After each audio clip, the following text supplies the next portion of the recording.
There is one sentence I will never forget for the rest of my life because it changed everything I believed about marriage. My husband stood in front of his entire family, looked me straight in the eyes, and told me I had two choices. I could apologize immediately or I could walk out the door. He was absolutely certain I would lower my head like I always had. What he never imagined was that I would quietly choose the second option, and within days I would be gone in a way none of them saw coming. My name is Emily, and I was 34 years old when I realized the biggest mistake I had made during 6 years of marriage was believing that keeping the peace was the same thing as being respected. My husband, Daniel, and I had been together for almost 8 years altogether. We shared a wonderful little boy named Ethan, who had recently turned 3. He was bright, curious, and full of energy. Every decision I made revolved around giving him the happiest childhood possible. For a long time, I convinced myself that meant preserving our family at any cost. Looking back now, I understand that a peaceful home built on constant sacrifice is not peaceful at all. Daniel was not the kind of husband people would describe as cruel. He worked hard,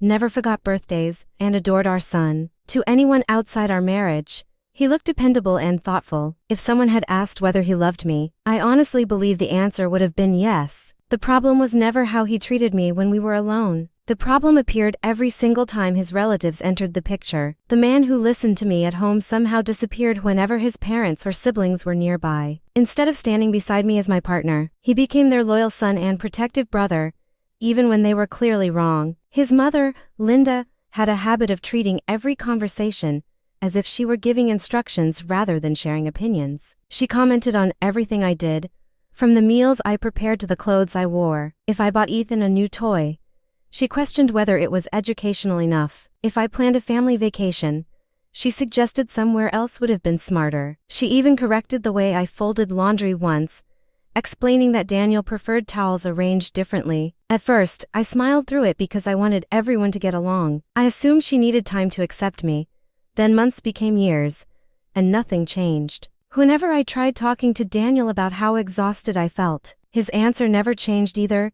He would sigh, wrap an arm around me, and remind me that his mother did not mean any harm. He always used the exact same explanation, "That is simply how she is." Those words became the soundtrack of our marriage. They were offered after every uncomfortable dinner, every unnecessary criticism, and every holiday ruined by another argument. Eventually, I stopped expecting anything different because defending myself only created another conversation about why I should be more understanding. His younger sister Megan was even harder to deal with. Unlike Linda, who disguised criticism as helpful advice, Megan enjoyed embarrassing people. She loved making sarcastic comments whenever the family gathered together. If someone laughed, she considered it proof that she had been funny instead of rude. Somehow I became her favorite target.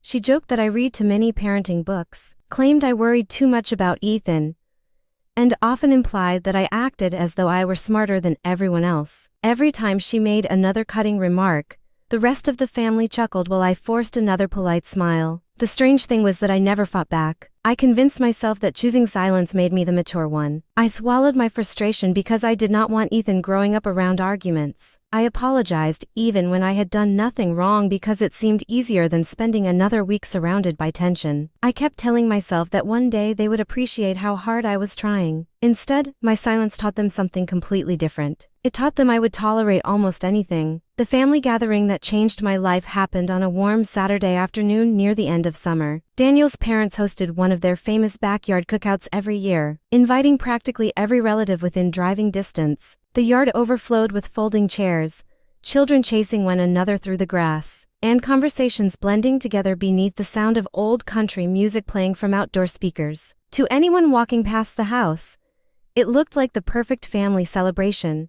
I remember wishing, just for one afternoon, that it actually felt that way. Ethan sat beside me at a picnic table wearing a little blue shirt covered with tiny sailboats. He happily picked strawberries and apple slices from his plate while humming to himself. His pediatrician had recently suggested reducing processed sugar because Ethan had become unusually energetic after sweets. It was not a dramatic medical issue, simply a recommendation we agreed made sense. Daniel supported the decision at home, and Ethan had adjusted surprisingly well. I never imagined something so small would become the spark that lit years of buried resentment. Linda approached our table carrying a bowl of homemade cookies. She stopped when she noticed Ethan's plate and frowned as though she had discovered something deeply offensive. Without even greeting us, she asked why there were no cookies in front of her grandson. I smiled politely and explained that we were limiting sugary snacks for a while because his doctor believed it would help establish healthier eating habits. Before I even finished speaking, she rolled her eyes so dramatically that nearby relatives immediately looked in our direction. She laughed softly and announced that children had been eating cookies for generations without needing permission from doctors. A few family members smiled, assuming the conversation was harmless. I tried to keep my voice calm as I explained that every child was different and that Daniel and I had made this decision together after discussing it with Ethan's pediatrician. I hoped the conversation would end there. Instead, Linda shook her head with obvious disappointment, as though I had personally insulted every mother who came before me. A few seconds later, Megan wandered over holding a drink in one hand. She listened just long enough to understand the topic before grinning in that familiar way that always made my stomach tighten. She joked that I must have read another parenting article online and now believed I knew more than experienced mothers. Several cousins laughed. Someone muttered that modern parents worried about everything these days. I felt heat rising into my face. But what hurt most was noticing Ethan quietly watching all of us, trying to understand why everyone suddenly seemed upset. Normally I would have forced another smile and changed the subject, but something inside me finally reached its limit. Maybe I was tired after years of pretending. Maybe seeing my son listen so carefully reminded me that children learn how to accept treatment by watching their parents. Whatever the reason, I calmly replied that following professional medical advice should never be something people mocked. My voice remained steady, but the mood around the table changed instantly. Conversations nearby faded as more relatives turned toward us. Megan crossed her arms and stared at me as though I had insulted her personally. Linda's expression hardened in a way I recognized all too well. She announced loudly enough for everyone nearby to hear that I had become disrespectful again. The word struck harder than I expected because I knew exactly what she meant. In that family, disagreeing with an older relative was automatically considered disrespect, even if you spoke politely. Remaining silent earned praise. Defending yourself earned criticism. I looked around the yard and noticed relatives whispering among themselves. Within moments, people who had not even heard the beginning of the conversation started offering opinions anyway. Somehow the story transformed before my eyes. I was no longer a mother explaining a parenting decision. Instead, I had become the difficult daughter-in-law attacking the family during a celebration. It amazed me how quickly reality disappeared once enough people repeated a different version of events. I searched for Daniel across the backyard.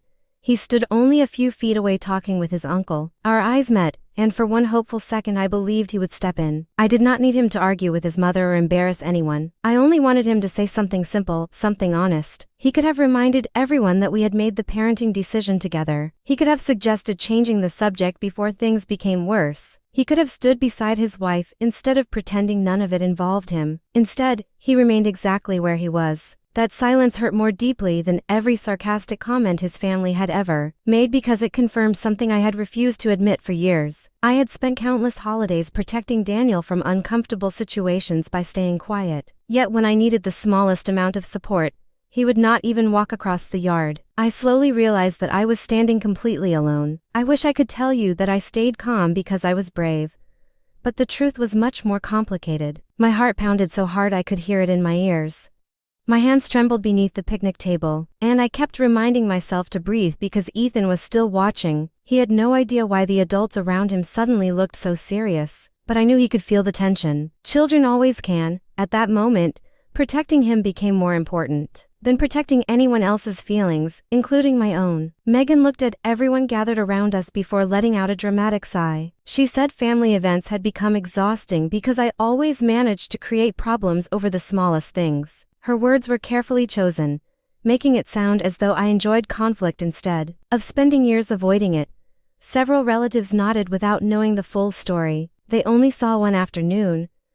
They had not witnessed 6 years of constant criticism disguised as concern, or the countless times I swallowed my pride just to keep everyone comfortable. Something inside me finally refused to stay silent. I did not yell, raise my voice, or insult anyone. I simply told the truth.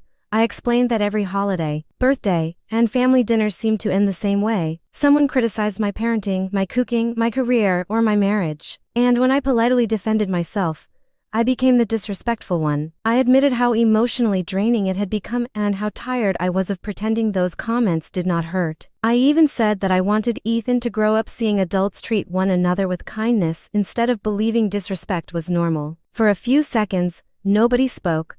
The backyard felt strangely quiet despite dozens of people standing nearby. I hoped, perhaps foolishly, that someone might finally understand what I had been trying to say for years. Instead, Linda shook her head as though I had proven her point.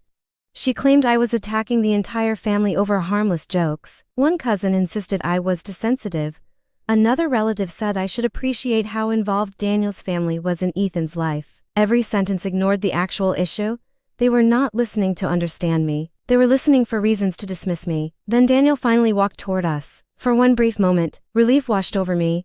I thought he had decided enough was enough. I imagined him placing a hand on my shoulder and reminding everyone that we were supposed to be enjoying the afternoon together. Instead, he stopped a few feet away and looked directly at me. With obvious frustration written across his face, he did not ask what happened, because he had already decided who was responsible. His eyes never questioned the situation, they questioned me. "Emily, stop this," he said firmly. I stared at him, unable to believe those were his first words. After everything that had just happened, after listening to his mother and sister humiliate me in front of everyone, that was all he had to say. It felt as though the ground beneath me had disappeared. I quietly asked him if he had heard anything they said before I responded. He shrugged and answered that it did not matter anymore because I was making the situation worse. I remember feeling oddly calm after that, not because I accepted what was happening, but because something inside me finally broke. The hope that he would eventually choose our marriage over keeping his family happy simply vanished. I realized I had spent years waiting for a version of my husband that probably never existed. I looked him in the eyes and answered with one simple word: no. The silence that followed was unlike anything I had ever experienced. Even the children running through the backyard seemed quieter. Every face turned toward us. Daniel looked stunned,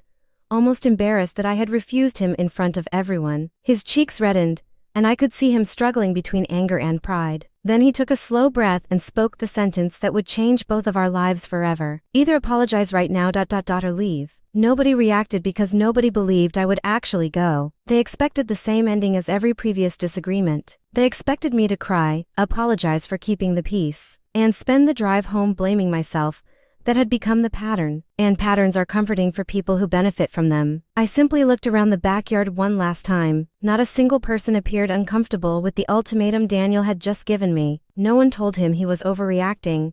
No one reminded him that his wife deserved respect. Some avoided looking at me altogether, while others watched with quiet satisfaction, convinced I had finally been put in my place. That told me everything I needed to know. Without another word, I stood up from the table and walked into the house. Behind me, I heard whispers spreading through the yard, but I ignored every one of them.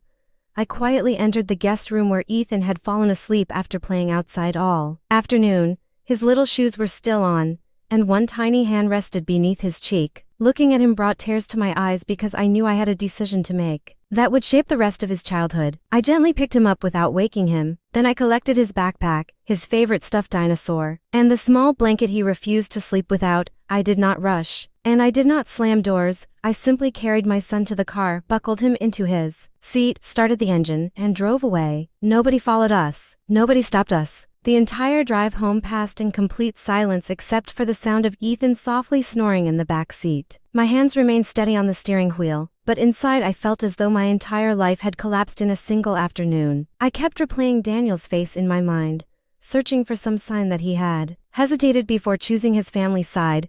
I found nothing. That evening, after bathing Ethan and putting him to bed, I sat alone in the kitchen with only the refrigerator humming in the background. The house felt strangely peaceful. For the first time in years, nobody was criticizing me.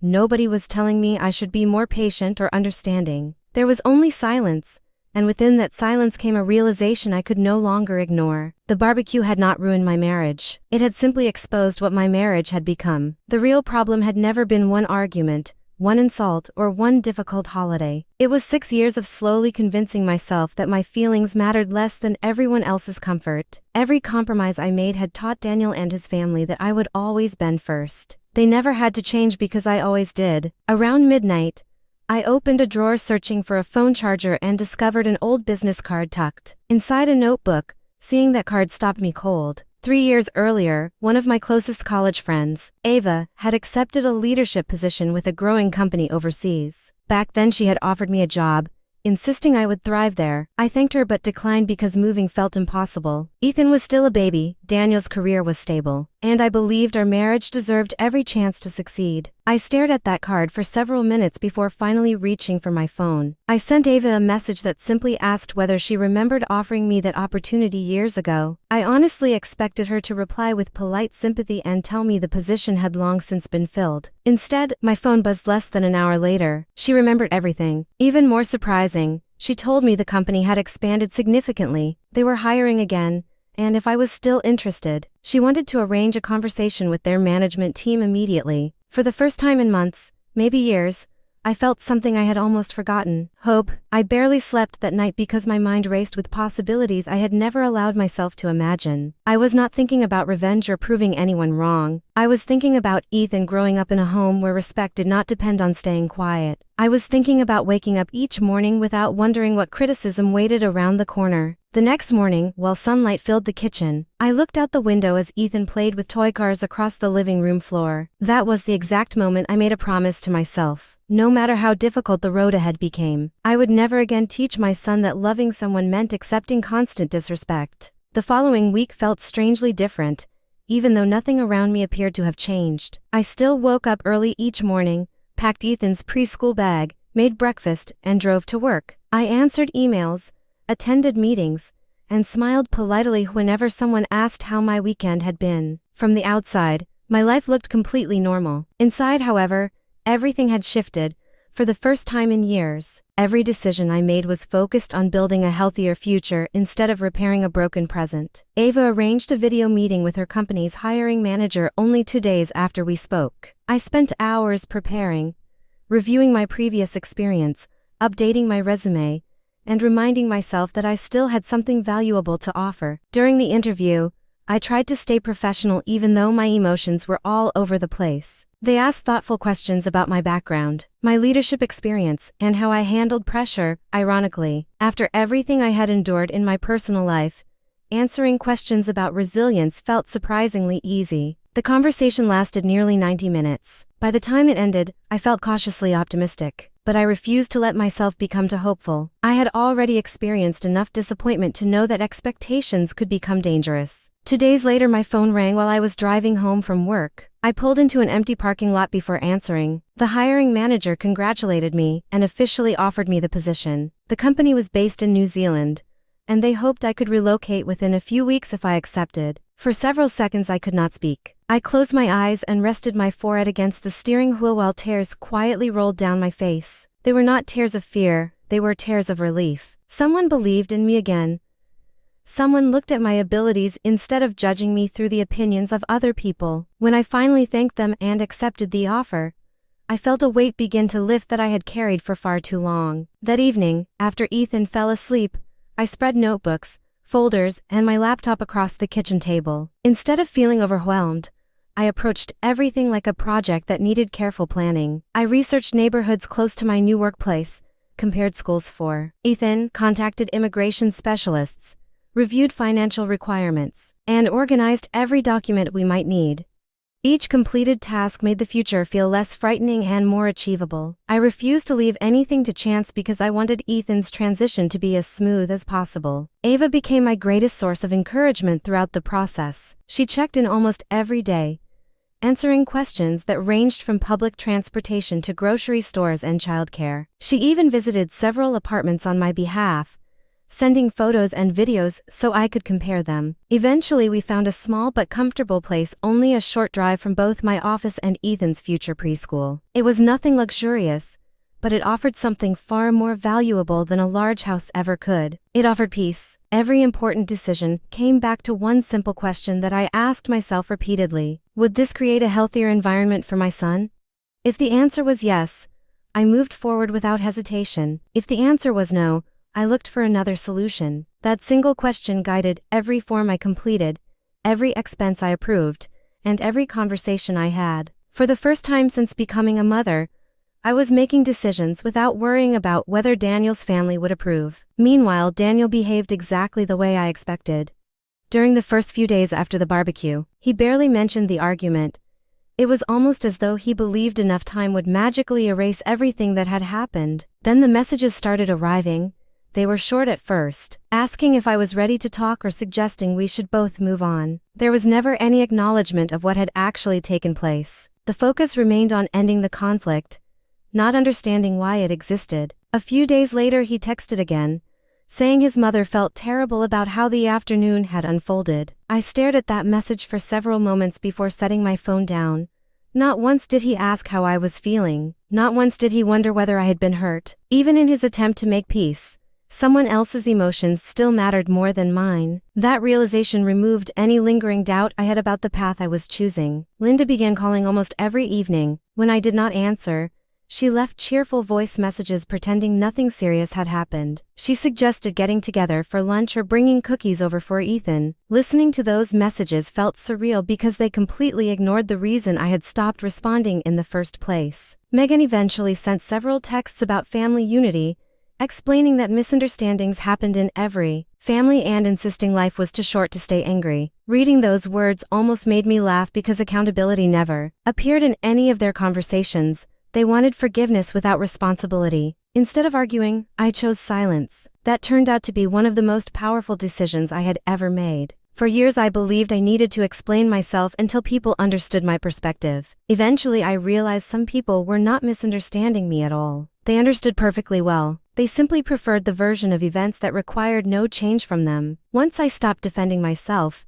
they had nothing left to twist into another accusation. The days passed quickly as every piece of my new life slowly came together. My visa paperwork moved through the system faster than expected. Ethan was accepted into a wonderful preschool that focused on creativity and outdoor learning. My new employer arranged temporary relocation assistance, making the financial side of moving much less stressful than I had feared. Every email that arrived in my inbox felt like another door quietly opening. 3 weeks after accepting the job, I finally booked our flights. I remember staring at the airline confirmation on my computer screen long after the purchase was complete. There they were, two one-way tickets with our names printed across the top. One belonged to me, the other belonged to my little boy. Looking at those tickets filled me with equal parts excitement and fear. There was no turning back now.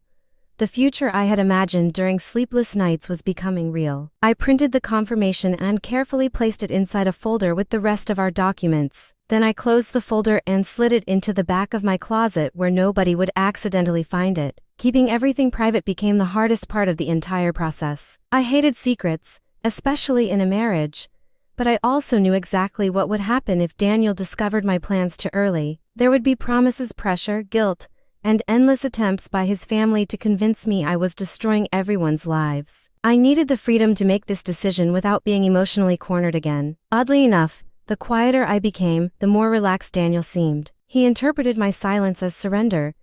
Since I was no longer arguing, he assumed I had accepted that our disagreement was behind us. He even started behaving more affectionately, making casual conversation over dinner and acting as though normal life had resumed. Watching his confidence return was strangely heartbreaking because it showed how little he understood what had truly happened inside me. One Friday evening he came home carrying takeout from my favorite restaurant.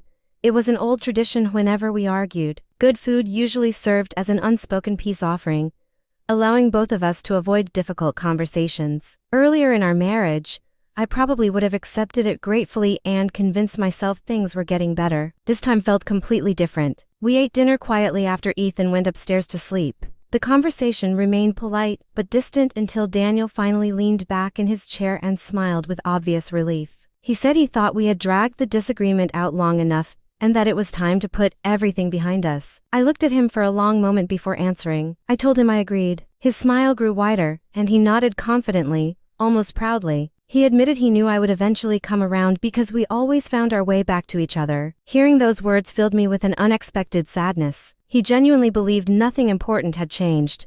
In his mind, time alone had solved everything. He had absolutely no idea that our suitcases were already packed, our future had already been planned, and the life he assumed would continue exactly as before was only hours away from disappearing forever. That night I barely slept, not because I questioned my decision, but because I understood how completely different tomorrow would look. I quietly walked into Ethan's room several times just to watch him sleeping peacefully beneath his blankets. His tiny chest rose and fell with every breath, completely unaware that he would soon wake up in the middle of an adventure that would shape the rest of his childhood. As dawn slowly appeared outside my bedroom window, I whispered one final promise to myself. This time, I would not lose my courage. The next morning felt strangely peaceful. Sunlight poured through the kitchen windows, birds chirped outside, and everything looked exactly the way it had every other Saturday. If someone had walked into our home that morning, they never would have guessed our lives were about to change forever. Daniel left for work after kissing Ethan on the forehead and telling me he would pick up dinner on his way home. I smiled politely, wished him a good day, and watched his car disappear down the street. When it was finally out of sight, I closed the front door and took one long, steady breath. There was no panic, there were no last-minute doubts. Everything had already been planned, our suitcases were packed, our important documents were organized, and every legal detail had been handled carefully over the previous weeks. I carried the luggage to the car one piece at a time while Ethan happily talked about airplanes, believing we were simply going on a big adventure. Watching his excitement reminded me exactly why I was doing this. He deserved a childhood where love did not come with humiliation and respect was not something that had to be earned by staying silent. Before locking the front door for the last time, I walked back into the kitchen and placed a sealed envelope on the counter where Daniel would immediately see it. I had spent hours writing that letter. It contained no insults, accusations, or cruel words. I refused to leave behind anger because anger had controlled enough of my life already. Instead, I explained the truth as honestly as I could. I told him that I loved the man he was when we were together, but I could no longer live with the man he became whenever his family was involved. I reminded him that every time he ignored another insult, he taught our son that protecting other people's comfort mattered more than protecting the people you loved. I also explained that I was not leaving to punish him. I was leaving because I wanted Ethan to grow up understanding that healthy relationships require respect from everyone involved. I wrote that I hoped one day Daniel would understand the difference between keeping peace and sacrificing the dignity of someone who trusted him. Finally, I told him I was willing to communicate about our future and about co-parenting, but only if those conversations were based on honesty, accountability, and mutual respect. When I folded the letter and sealed the envelope, I realized I had nothing left to say. The drive to the airport felt surprisingly calm. Ethan sat in the back seat pointing excitedly at airplanes whenever one flew overhead. He asked if we would see clouds from our window, and whether airplanes really served juice like they did in cartoons. I answered every question with a smile, grateful that his biggest concern was choosing which stuffed animal would sit beside him during the flight. Children have an incredible ability to focus on hope instead of fear,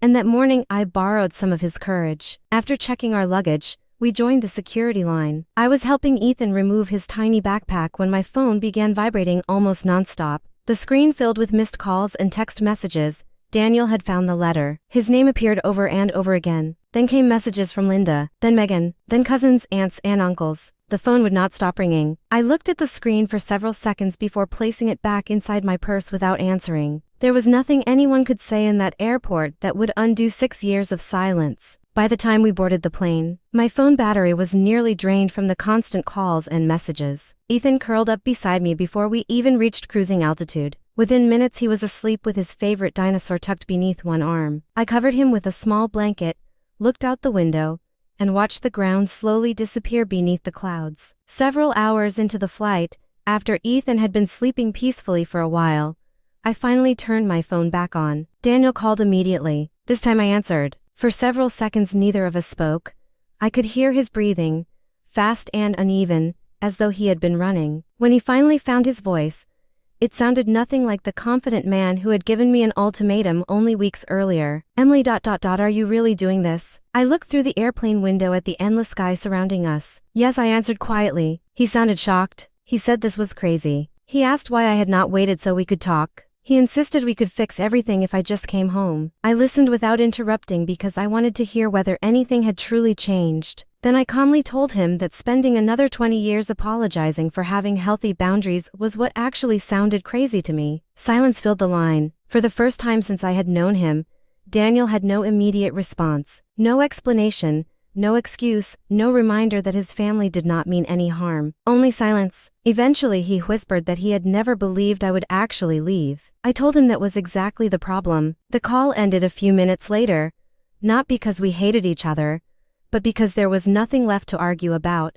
The decision had already been made. Starting over in New Zealand was far more difficult than I had imagined. There were moments when I questioned myself, especially during those first few weeks. Everything was unfamiliar. I had to learn new routines, build new friendships, and help Ethan adjust to a completely different environment. There were nights when I cried after he fell asleep because I felt overwhelmed by the responsibility of rebuilding our lives from the ground up. But slowly, almost without noticing, things began changing. Ethan loved his new preschool. His teachers described him as curious, confident, and unusually kind toward the other children. He laughed more often.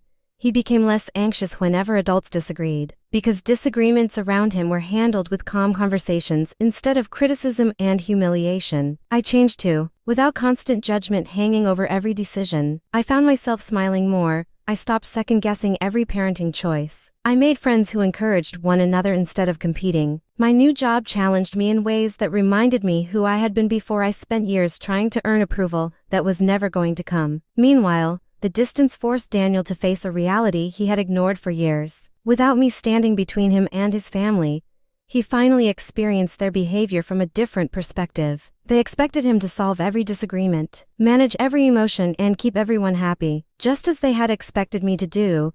The excuses that once sounded reasonable became harder to believe when he experienced the pressure himself. Our conversations slowly became more honest. At first they focused only on Ethan, then they expanded into longer discussions about our marriage. For the first time, Daniel asked questions instead of defending himself. He wanted to understand moments I had mentioned years earlier, but that he had dismissed without thinking. Months later he apologized, not with flowers, not with expensive gifts, not because someone told him he should. He apologized because he finally understood. He admitted that every time he remained silent while his family criticized me, he had chosen comfort over courage.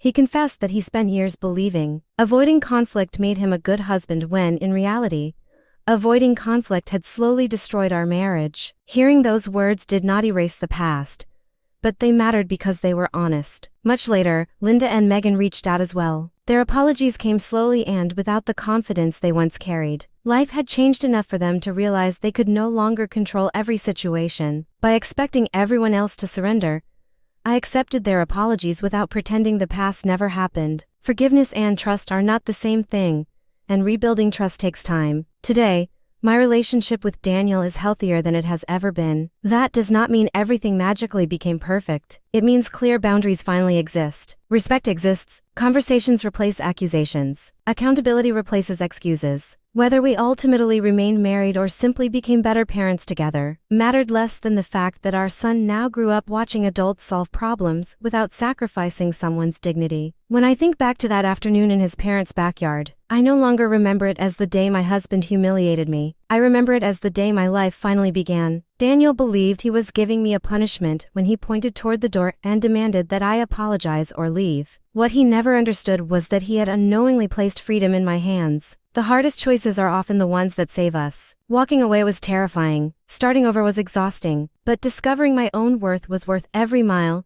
every tear, and every uncertain step that followed. Because respect is never something you beg another person to give you. It begins the moment you decide you will no longer accept living without it.